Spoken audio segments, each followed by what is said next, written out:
Imagine waking up with that electrical hum in your veins. You know the one. It's not just energy, it's that edge, that hunger to dominate the day before your feet even hit the floor. Your mind is a laser. Your body feels like it could punch through walls. That's not some fantasy from a supplement ad. That's biology, firing on all cylinders. That's what testosterone actually feels like when your system isn't sabotaged. But most men today don't even remember that feeling.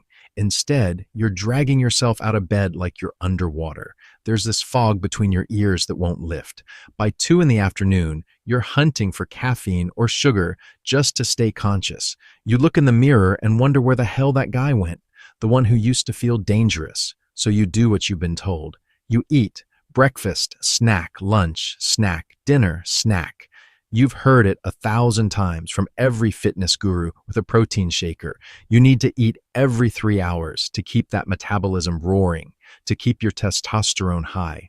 Except here's the thing nobody's telling you. What if that constant stream of fuel is actually drowning the engine? What if by never hitting the pause button on eating, you're creating a silent biological catastrophe that's actively castrating your hormonal potential?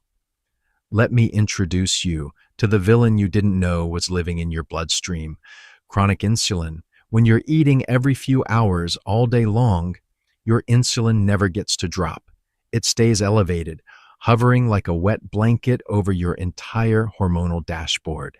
And here's where it gets sinister. Insulin doesn't just store fat, it actively blocks the signaling pathways your brain uses to communicate with your testicles. Your hypothalamus is trying to send the message, hey, produce more testosterone, but insulin is standing in the middle of that conversation like a bouncer at a club. The signal never gets through. Your testicles are waiting for orders that never arrive. This is a battle for your biological sovereignty.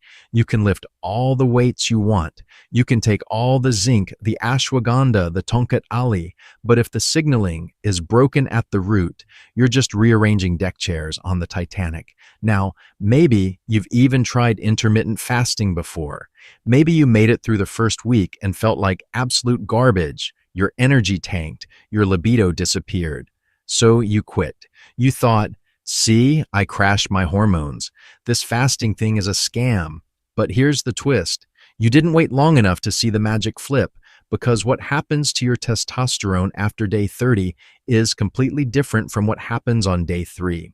Most men give up right before the biological reboot kicks in. So let's walk through the fire together. You're in day 5 of your fasting window, and you feel flatter than a panic-sold stock portfolio. Your muscles look smaller. Your mood is in the gutter. And yeah, your libido, it packed its bags and left town. You look at yourself and think, I'm starving myself. Of course, my testosterone is dropping. Here's the most important thing I can tell you right now. You are not broken. This is the process. And almost everyone who quits does it right here, right in the middle of what I call the stress gap. When you suddenly cut your eating window, your body doesn't immediately understand that this is intentional.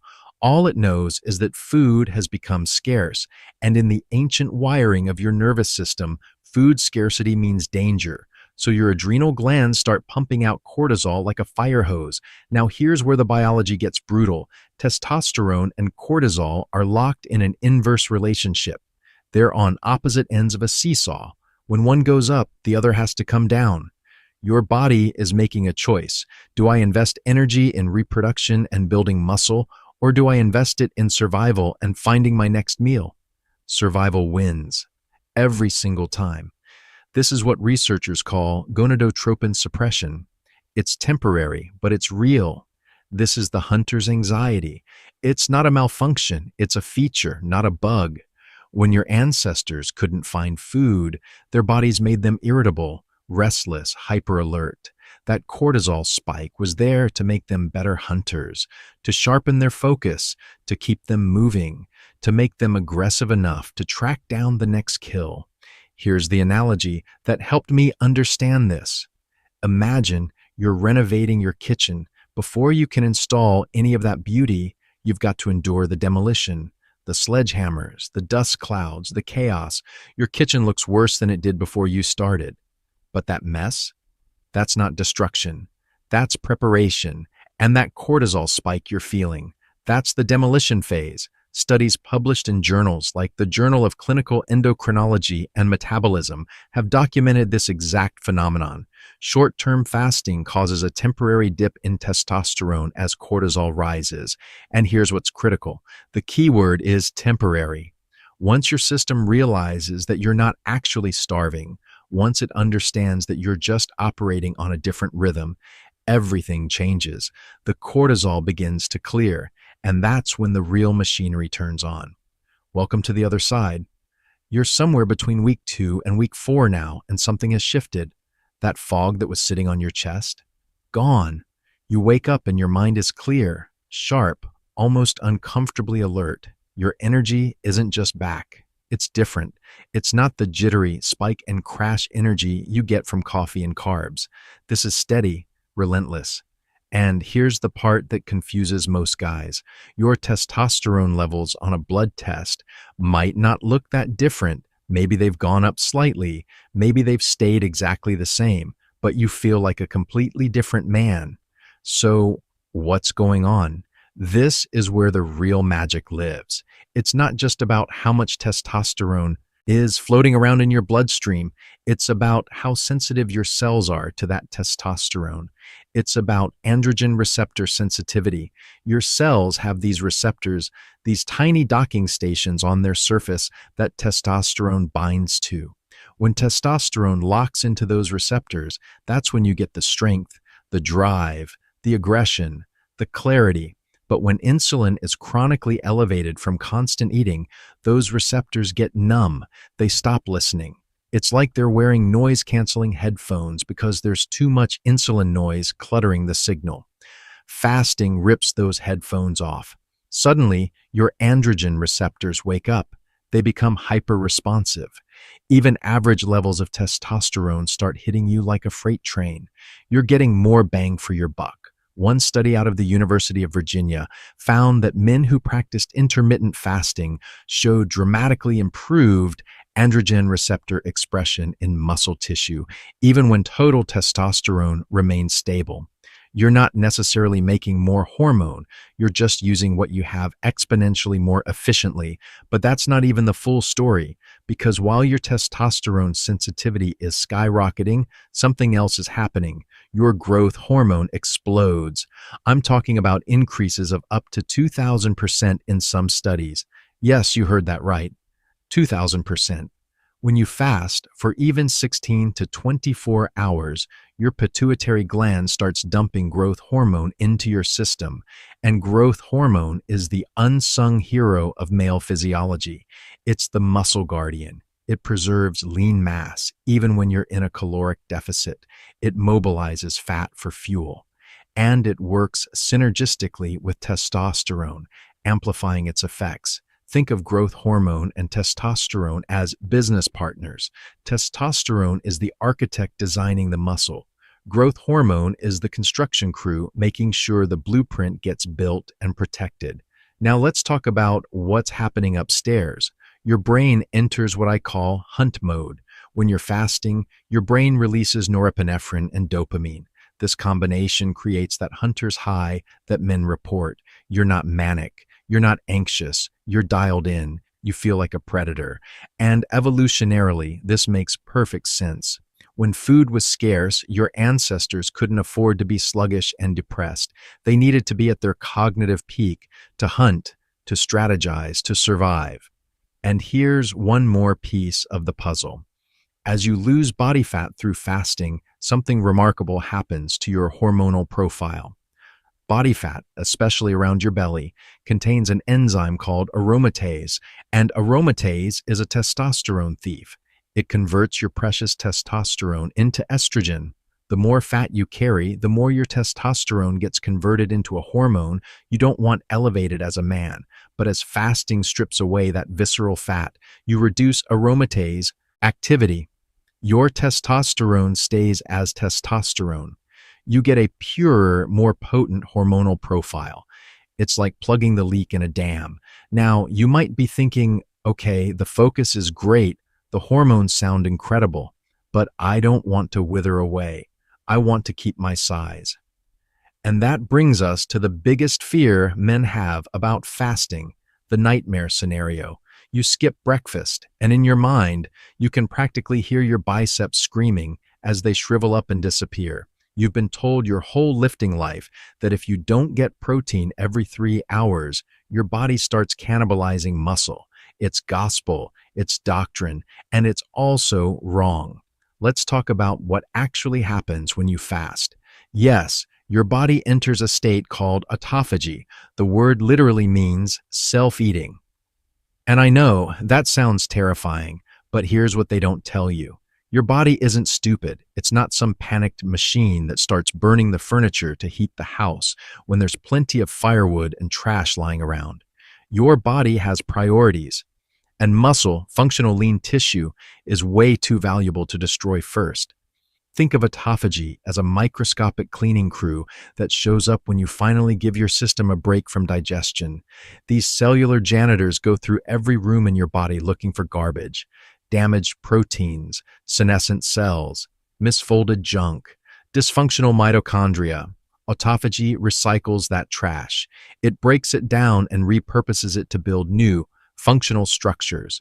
You're not losing muscle, you're refining it. In fact, this process of autophagy is so critical to human health that it won the Nobel Prize in Physiology in 2016. And here's the part that should make every guy pay attention.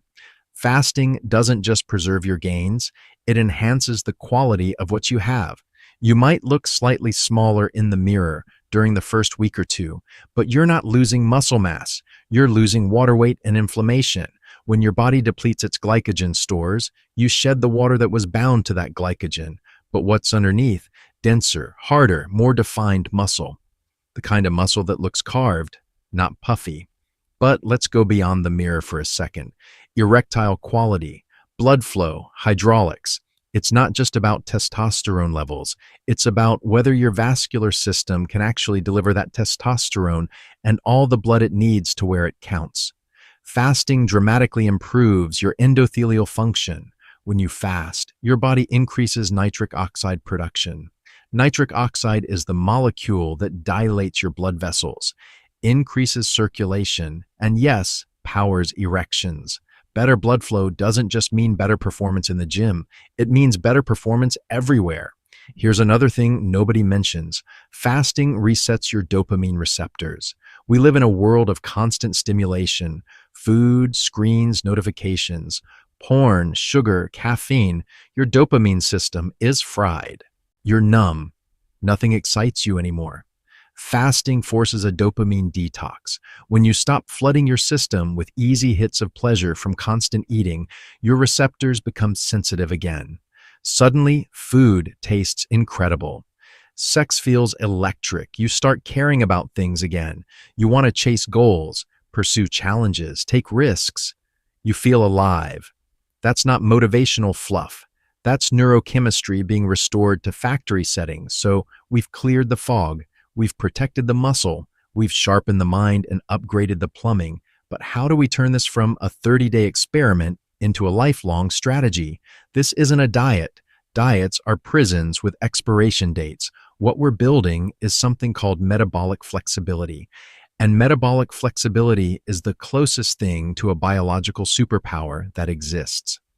Metabolic flexibility means your body can seamlessly switch between fuel sources. It can burn glucose when it's available. It can burn fat when it's not. It doesn't panic. It doesn't crash. You become fuel agnostic. And that freedom, that independence from the constant need to eat, changes everything. You're not controlled by your stomach anymore. You're not a slave to the clock, to the snack drawer, to the vending machine. You decide when you eat based on your goals and your schedule, not because your body is screaming at you like a toddler throwing a tantrum. Now, imagine yourself 10 years from now, 20, 30. Most men are on a slow, inevitable decline. Their belly expands, their energy evaporates, their testosterone plummets. They need pills for blood pressure, pills for cholesterol, pills to get it up. They shuffle through their 50s and 60s feeling like shadows of who they used to be. But you're different. You have low visceral fat because you've mastered the insulin game. Your hormonal profile looks like a man half your age because you've protected it through decades of intelligent fasting. You're not dependent on a snack pack to function. You're resilient. You're anti-fragile. You're the guy at 50 who still looks dangerous. And here's what nobody tells you about hunger. Hunger is not an emergency. It's a signal. It's information. But we've been conditioned to treat it like a five-alarm fire that needs to be put out immediately. But hunger comes in waves. It peaks and then it passes. If you can sit with it for even 20 minutes, it fades. And every time you practice that, every time you acknowledge the signal without reacting to it, you build mastery. You build self-control. And self-control is the ultimate definition of masculinity. When you stop being a slave to the fridge, you stop being a slave to your impulses. You become sovereign. Here's the one-liner I want you to remember. Feasting is the celebration of life, but fasting is the cleansing of it. You need both to be whole.